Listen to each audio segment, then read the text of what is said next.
A Course in Miracles. Text, Chapter 27, The Body and the Dream. Section 8, The Illusion of Suffering. Suffering is an emphasis upon all that the world has done to injure you. Here is the world's demented version of salvation clearly shown.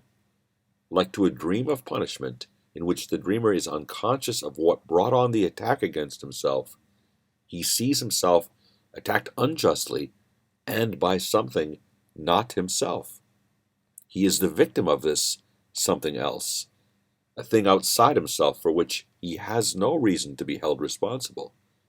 He must be innocent because he knows not what he does, but what is done to him. Yet is his own attack upon himself apparent still, for it is he who bears the suffering, and he cannot escape because its source is seen outside himself. Now you are being shown you can escape. All that is needed is you look upon the problem as it is, and not the way that you have set it up. How could there be another way to solve a problem which is very simple but has been obscured by heavy clouds of complication which were made to keep the problem unresolved? Without the clouds, the problem will emerge in all its primitive simplicity. The choice will not be difficult because the problem is absurd when clearly seen. No one has difficulty making up his mind to let a simple problem be resolved if it is seen as hurting him, and also very easily removed. The reasoning by which the world is made, on which it rests, by which it is maintained, is simply this: you are the cause of what I do. Your presence justifies my wrath, and you exist and think apart from me. While you attack, I must be innocent, and what I suffer from is your attack. No one who looks upon this reasoning exactly as it is could fail to see it does not follow, and it makes no sense. Yet it seems sensible because it looks as if the world were hurting you, and so it seems as if there is no need to go beyond the obvious in terms of cause. There is indeed a need. The world's escape from condemnation is a need which those within the world are joined in sharing, yet they do not recognize their common need, for each one thinks that if he does his part, the condemnation of the world will rest on him, and it is this that he perceives to be his part in its deliverance. Vengeance must have a focus, otherwise is the avenger's knife in his own hand and pointed to himself, and he must see it in another's hand if he would be a victim of attack he did not choose, and thus he suffers from the wounds a knife he does not hold has made upon himself. This is the purpose of the world he sees, and looked at thus, the world provides the means by which this purpose seems to be fulfilled. The means attest the purpose, but are not themselves a cause, nor will the cause be changed by seeing it apart from its effects. The cause produces the effects, which then bear witness to the cause, and not themselves. Look, then, beyond effects. It is not here the cause of suffering and sin must lie, and dwell not on the suffering and sin, for they are but reflections of their cause. The part you play in salvaging the world from condemnation is your own escape. Forget not that the witness to the world of evil cannot speak except for what has seen a need for evil in the world, and this is where your guilt was first beheld. In separation from your brother was the first attack upon yourself begun, and it is this the world bears witness to. Seek not another cause, nor look among the mighty legions of its witnesses for its undoing. They support its claim on your allegiance. What conceals the truth is not where you should look to find the truth. The witnesses to sin all stand within one little space, and it is here you find the cause of your perspective on the world. Once you were unaware of what the cause of everything the world appeared to thrust upon you, uninvited and unasked, must really be. Of one thing you were sure. Of all the many causes you perceived as bringing pain and suffering to you, your guilt was not among them. Nor did you in any way request them for yourself. This is how all illusions come about. The one who makes them does not see himself as making them, and their reality does not depend on him. Whatever cause they have is something quite apart from him, and what he sees is separate from his mind. He cannot doubt his dream's reality because he does not see the part he plays in making them and making them seem real. No one can waken from a dream the world is dreaming for him. He becomes a part of someone else's dream. He cannot choose to waken from a dream he did not make. Helpless he stands, a victim to a dream conceived and cherished by a separate mind. Careless indeed of him this mind must be, as thoughtless of his peace and happiness as is the weather or the time of day. It loves him not, but casts him as it will in any role that satisfies its dream.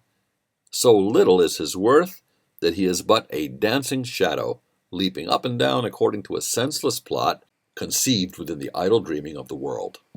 This is the only picture you can see, the one alternative that you can choose, the other possibility of cause if you be not the dreamer of your dreams.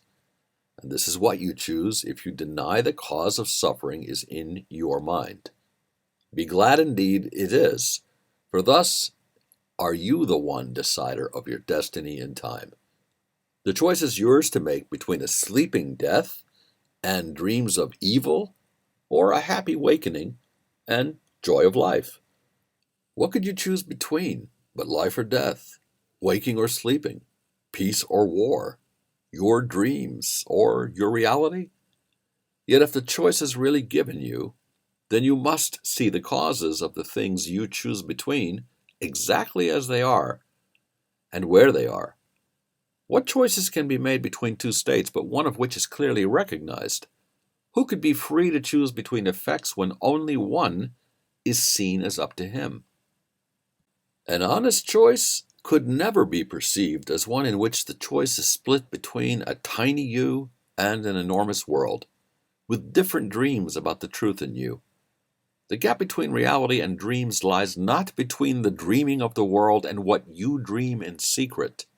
They are one.